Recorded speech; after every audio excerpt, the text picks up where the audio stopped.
At a bar, after obtaining the desired info, Kelsey shot the man dead and left, unrestrained, a true example of fast, precise, ruthless.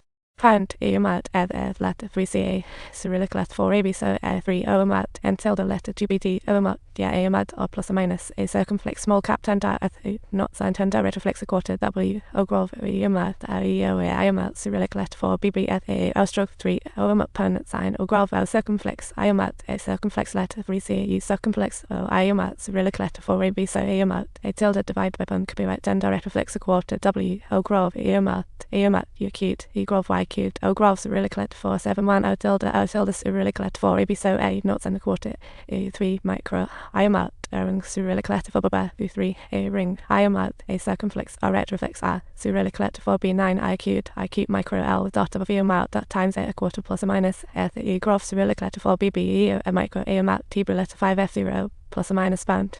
Micro quesadilla or letter 3ca let the car roll down the cliff like a skateboard. Kelsey was in urgent need of a brand new outfit for the night. I mat in desperate need mat letter 3ca in urgent need 2 cents a quarter qt mat brand o gravo circumflex micro divide by plus or minus I quesadilla gravo I a quarter o qt acute defer o mat micro and glottal stroke pound. Based on the info from a dirty cop, he found a bar, supposedly the express drop-off for the kidnapping of Peter. Kelsey pulled out a photo of her and asked, "Have you seen her?" First, silence reigned. Kelsey shot the butcher, the blast echoing like a silent dance tune. The horror wasn't the gunshots, the dancers kept grooving. The two corrupt officials, terrified, confessed right away. They said they only waited for calls for instructions, knowing nothing else. Payment would be deposited into a special card. Moreover, they heard from the boss that the ransom thief was the anti-kidnapping chief. The kidnapper, enraged by his nephew's death, killed Peter. Armed with intel, Kelsey shot him dead. Then Kelsey waved his gun, sending everyone out of the dance floor. It was like a mass dance retreat. Subsequently, he sought reporter Maya to find the bank card remitter and inquire about the anti-kidnapping unit chief. Maya informed Kelsey that the anti-kidnapping chief resided in the law enforcement compound, always with a motorcade escort. Attacking him wouldn't be easy. But Kelsey couldn't care less at that moment. The next early morning, he was already snooping around the anti-kidnapping head secret lair.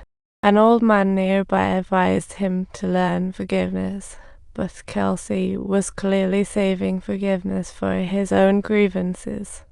The anti-kidnapping chief's car arrived as scheduled. Kelsey fired a rocket, overturning the lead escort car and igniting chaos instantly. Kelsey calmly went downstairs, shot the exiting driver, and drove off with the anti-kidnapping chief, disrupting his newfound rhythm. Kelsey stripped the chief naked and tied him with a car belt. The chief, panicking, asked if Kelsey knew of the Lamanda group. He claimed to be the big boss of Lamanda, urging Kelsey to let him go. Kelsey just chuckled and ripped off the tape cover he claimed had planted a timed bomb menu, starting countdown.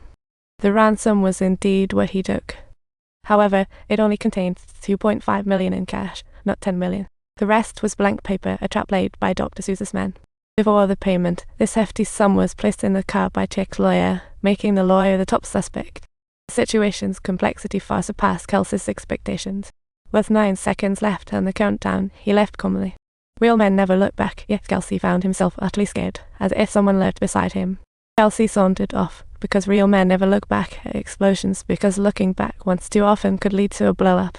However, Kelsey never expected that when he arrived at the lawyer's house, the lawyer was already swimming with the fishes in the pool, that, after a thorough search, he uncovered a stunning secret at the lawyer's place, a bank transfer bill between Chick and the lawyer.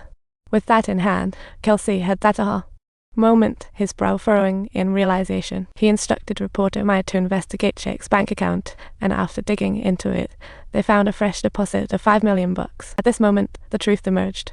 Furious, Kelsey rushed into Chick's mansion to make him admit everything.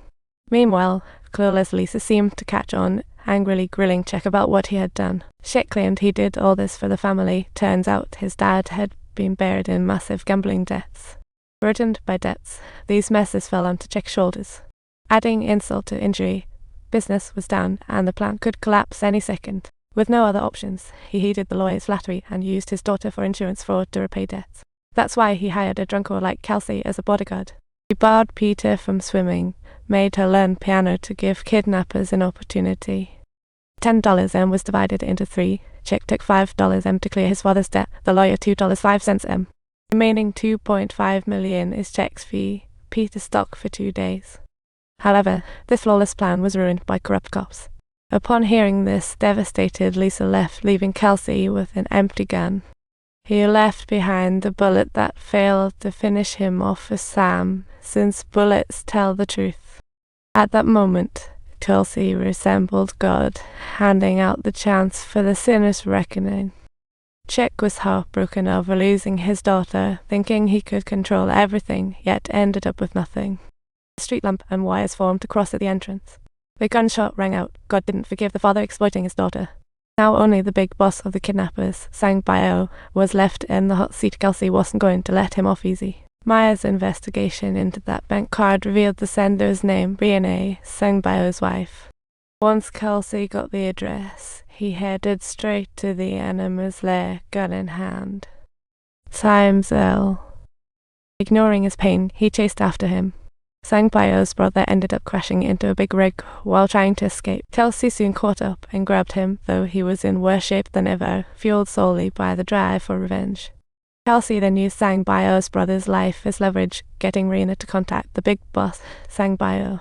Before long, Kelsey received a call from Sang Bio, who placed a high value on family. Subtitles, he inquired what Kelsey wanted. Kelsey laughed, shot Sang Bio's brother's hand, and yelled to trade his life. Subtitles, if he didn't show up, Kelsey would torture his family to death. Hearing Kelsey's devil-like voice, Sang Bio knew he'd picked the wrong foe. After a moment of silence, he told Kelsey that Peter had not been torn apart. Kelsey was completely stunned. Sang Bio added that he was a businessman. If Peter was dead, she'd be worth nothing, no fun in that for him. To confirm this, Kelsey demanded Sang Bio to tell him the name of Peter's stuffed bear. He hung up the phone and patiently waited. Before long, Sang Bio called back. Right, Kelsey, she's named Sang Bio, Sang Bio said, proceeding to lay out terms for a trade.